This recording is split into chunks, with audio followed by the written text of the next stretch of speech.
स्थानिक स्वराज्य संस्थांच्या निवडणुकीच्या तयारीकरता आमचे अध्यक्ष श्री रवींद्र चव्हाणजी यांनी संपूर्ण महाराष्ट्रामध्ये प्रत्येक विभागाचा दौरा ठरवलेला आहे।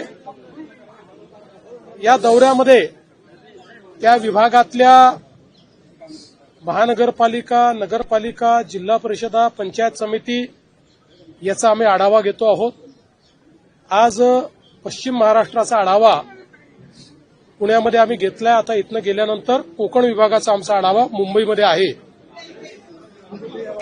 या आढाव्यामध्ये मागच्या निवडणुकीत काय परिस्थिती होती, आता काय परिस्थिती आहे याचा आम्ही आढावा घेतो। युतीच्या संदर्भात काय परिस्थिती आहे याचा आम्ही आढावा घेतो। त्यांच्या अडचणी काय आहेत त्या आम्ही समजून घेतो आणि पक्षाची संघटना म्हणून बूथची रचना असेल, निवडणुकीचं संघटन असेल, अशा सगळ्या गोष्टींच्या संदर्भात त्या ठिकाणी एक चर्चा करून पुढचे दिशानिर्देश हे देण्याचा आमचा प्रयत्न आहे। आज पश्चिम महाराष्ट्राच्या आढाव्यामध्ये सगळे आमचे मंत्री, आमदार, पदाधिकारी आणि सगळे माजी जिल्हा परिषद सदस्य, नगरसेवक असे सगळे वेगवेगळे लोक एकत्रित होते। एकेका जिल्ह्याचा आम्ही आढावा घेतलेला आहे।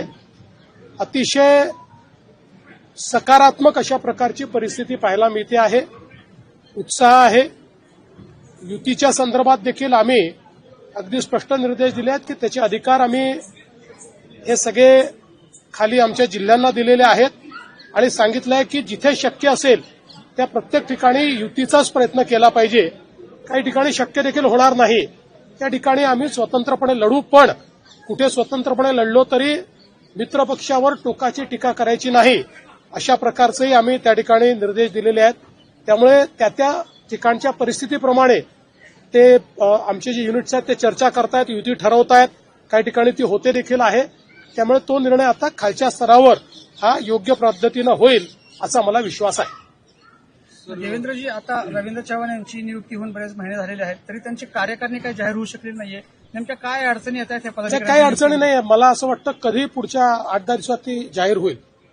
सर, या बैठकीच्या निमित्तानं भिडे गुरुजींनी आपली भेट घेतलेली आहे। भिडे गुरुजी मला इन्व्हिटेशन द्यायला आले होते। त्यांची जी मोहीम चालते त्यांनी मला त्या मोहिमेमध्ये निमंत्रण दिलेलं आहे। डिसेंबरमध्ये आहे ती, त्याचं निमंत्रण दिलेलं आहे। मी त्यांना सांगितलंय मला त्यावेळेस निवडणुका बघून शक्य असेल तर मी येईन। सर, सांगली जयंत पाटील आणि पडळकरांचा वाद संपायला थांबत नाहीये, कारण आज पुन्हा पडळकरांनी आरोप केला की जयंत पाटलांनी काही जमिनी हडप केल्या तिकडल्या व्यापाऱ्यांच्या। मला असं वाटतं की त्याच्यामध्ये वैयक्तिक टीका हा जो भाग आहे याला आमचा देखील आक्षेप होता। कोणीच कोणावर वैयक्तिक टीका करू नये असं आमचं स्पष्ट मत होतं। ते आम्ही पडळकरांना देखील सांगितलं आणि चंद्रकांत दादांनी स्वतः पुढाकार घेऊन त्या ठिकाणी वैयक्तिक जो वाद आहे, चिखलफेक आहे, ती मिटली पाहिजे अशा प्रकारचा प्रयत्न केलेला आहे। आता बाकी काही राजकीय आरोप प्रत्यारोप ते होत राहतात। तुम्ही जे म्हणतायत की महायुतीचा धर्म पाळला पाहिजे, त्यातीलच महायुतीमधील जे माजी आमदार आहेत रवींद्र दंगेकर, ते निलेश घायवळ प्रकरणावर अनेक टीका टिप्पणी करतायत मोठमोठ्या नेत्यांवर, तुमच्या भाजपातील नेत्यांवर, तर त्यावर तुम्हाला काय म्हणणे, काय सांगताल महायुतीचा घटक? नाही, मी त्यांच्याबद्दल काय बोलणार आहे, मी त्यांचे जे बॉस आहेत त्यांच्याशी बोलेन ना, एकंदरीत त्यांच्या बॉसशी बोलेन। तर जैन मुनींनी वक्तव्य केलं राजकीय पक्ष काढू, तुम्ही सुद्धा मुख्यमंत्री झाला ते त्यांच्याच पाठबळावरती असं म्हटलं आणि कटंगे तो बटंगे, त्याच्यामुळे एकत्र राहा आणि राजकीय सत्ता उलथवण्याची ताकद तयार करा असं स्वरूपाचं वक्तव्य केलंय। आता हे कोणी केलंय हे मी बघितलेलं नाही, पण साधारणपणे जे सगळे जैन मुनी आहेत हे अतिशय त्यागानं जीवन जगत असतात।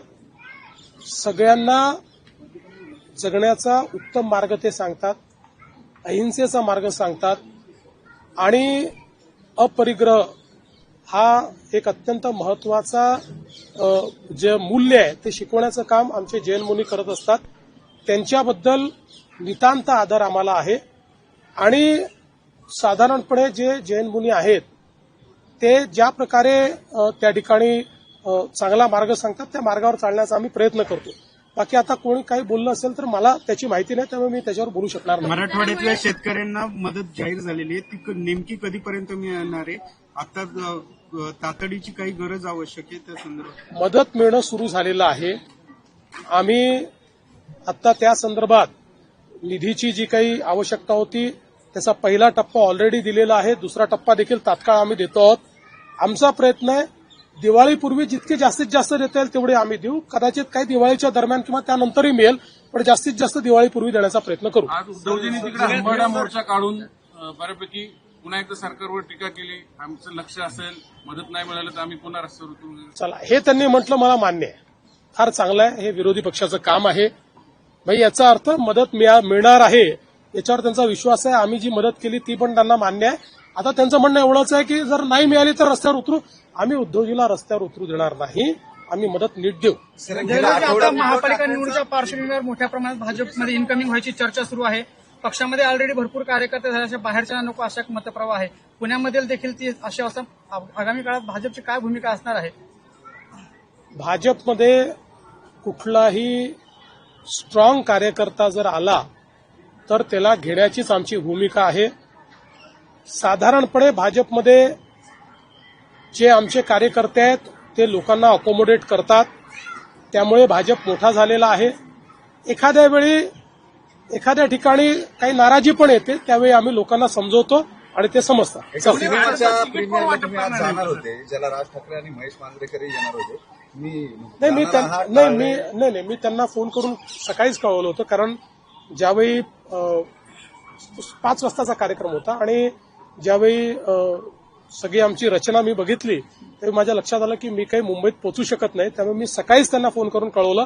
त्यामुळे माझ्याकरता ते वेगळा दाखवणार आहेत. सर, एक शेवटचा घायवळचा प्रश्न. गेले आठवडाभर राज्यात घायवळ प्रकरण जास्त आहे. गृहराज्यमंत्री तुमच्या अडचणीत आले, त्याच्यानंतर तुमच्या भेटीगाठी झाल्या, तुमच्या एका मंत्र्याचं नाव येतंय किंवा विधान परिषदेचे अध्यक्ष जे आहेत त्यांच्यावरती आरोप झाले की त्यांच्या सोयीने हे सगळे चालू. व्हिडिओ समोर आले बरेच सगळ्या नेत्यांचे.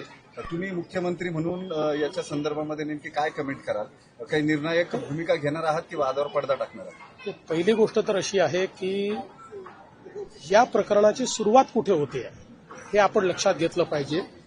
आणि ती सुरुवात आज सिद्धार्थ शिरोळे यांनी जी प्रेस कॉन्फरन्स घेतली आहे त्यात आपल्या लक्षात आली असेल की याची सुरुवात ही आहे की एक पासपोर्ट मिळवण्याकरता त्यांनी अहिल्यानगर जिल्ह्यामध्ये अप्लिकेशन केली आणि त्यावेळी तेव्हाच्या नेत्यांच्या राजकीय दबावापोटी त्यांना पूर्णपणे क्लीन चिट पोलिसांनी दिली आणि अहवाल सादर केला की यांच्यावर कुठलाही गुन्हा नाही.